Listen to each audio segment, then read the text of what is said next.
Welcome back to this final interview here at Streaming Media East 2018. I'm Tim Siglin, contributing editor with Streaming Media Magazine, and the founding executive director of the not-for-profit Help Me Stream. And today I've got with me Raj Moorjani from ABC News. Raj, what's your title?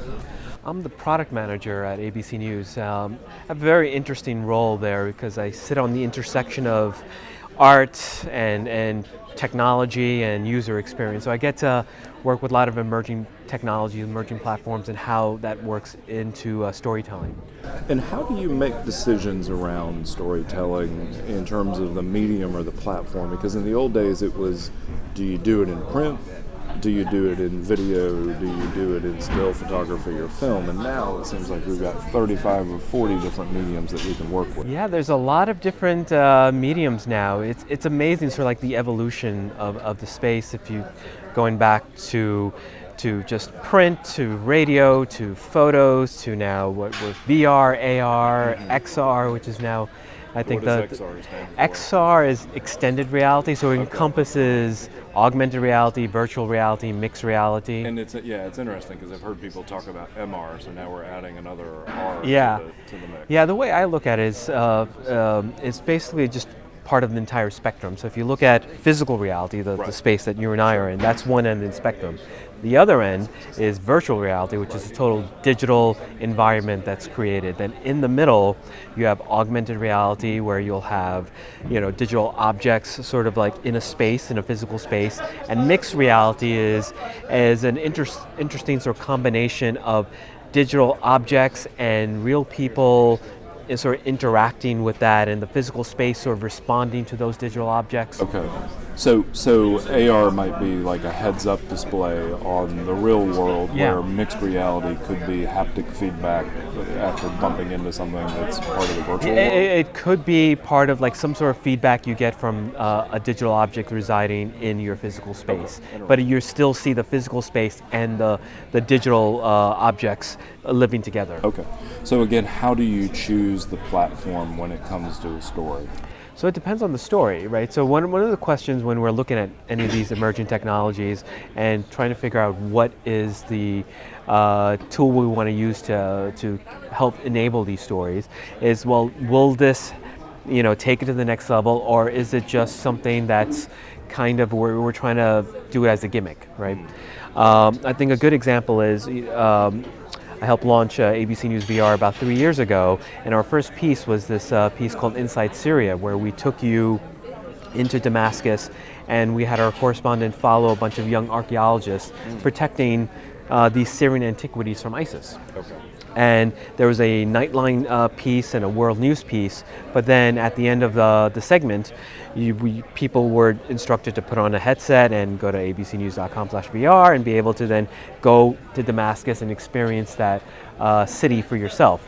And I think that's where the really true sort of like really cool thing about this is that it people who saw the piece on TV kind of sort of sense what was going on there, but when you put on a headset and you're transported to a place like that, it adds a level of presence, and you feel like you're there visiting this place, and you can develop a sense of empathy to what's happening. Right. And it's completely transformative, where you put the headset down, and you're like, oh my gosh, what did I just experience? Right. And that's what's really truly what's unique about this new medium. Now, my first experience with immersive video like that was in 1992. I worked at a Department of Defense facility. We had a whole bunch of silicon graphics machines hooked up to a goggle system, and we were using what ultimately became the iPic still camera. The solution that Oak Ridge National Labs had was actually a video-based solution, but they felt it was too early in the game for consumer when they did a tech transfer and licensed it out from there. So iPics, of course, became what realtors would use for you to look around a house. Right. Jump forward now, 92, so we're talking, over 25 years. What's different now about immersive video that we can do this kind of thing and not have it be a gimmick? Yeah, I think there's a few different things that evolved. If you look at like Moore's Law and how processing power gets better and better, the technology has certainly evolved. The content creation tools like the 360 cameras or just the editing tools to be able to do that, or if you're using game engines to be able to create immersive content. That certainly has evolved from like the last 20 years. It's become easier in a lot of respects to create that sort of immersive content. The other end is consumer. Now, if you are on Facebook or go to YouTube, you can experience 360 video right now. 20 years ago, there wasn't a way to like distribute that kind of content. And so that's just like our first step into sort of like getting people to be exposed to more immersive content. And then you see like the headsets coming out. I mean, the Oculus Rift, HTC Vive. Now there's the, there's the Samsung Gear, but last week the Oculus Go went on sale. Which is wireless, a standalone device that's less than $200. You can just put it on, take it off. You don't need any additional equipment or anything like that. And so making it easier for people to consume this content, making it cheap to consume this content is what's really going to help drive this whole space forward. And then from a production standpoint, I mean, one of the issues, I was talking to somebody off the Netflix panel this morning from Technicolor, we were talking about how there was a period of time where people would actually do 3D rigs to shoot 3D. Now all they're doing is shooting in 2D and doing a stereoscopic separation. Part of the reason for that was it was really costly and you needed technical expertise to do 3D properly.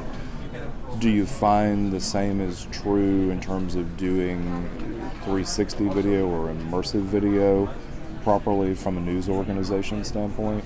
Yeah, so if you look at from news and how we look at news, you look at three different buckets. So there's breaking news, there's live and special events, there's feature and documentary style pieces. And for breaking news coverage, handheld 360 cameras tend to do pretty well. It's you hold up the camera, you shoot, and then within an hour you can have something edited and posted on Facebook. The more sort of documentary style pieces have longer production cycles because there's a lot of editing, there's a lot of compositing work that needs to be done. If you're dealing with like 3D stereoscopic 360, there's additional elements to consider there. And so it's a bit of a longer production pipeline, but again, it depends on the story you want to tell. Okay, awesome. Raj, thank you for your time. Thank you. And this ends our 2018 Streaming Media East edition of Almost Live. We'll see you at West in a couple months.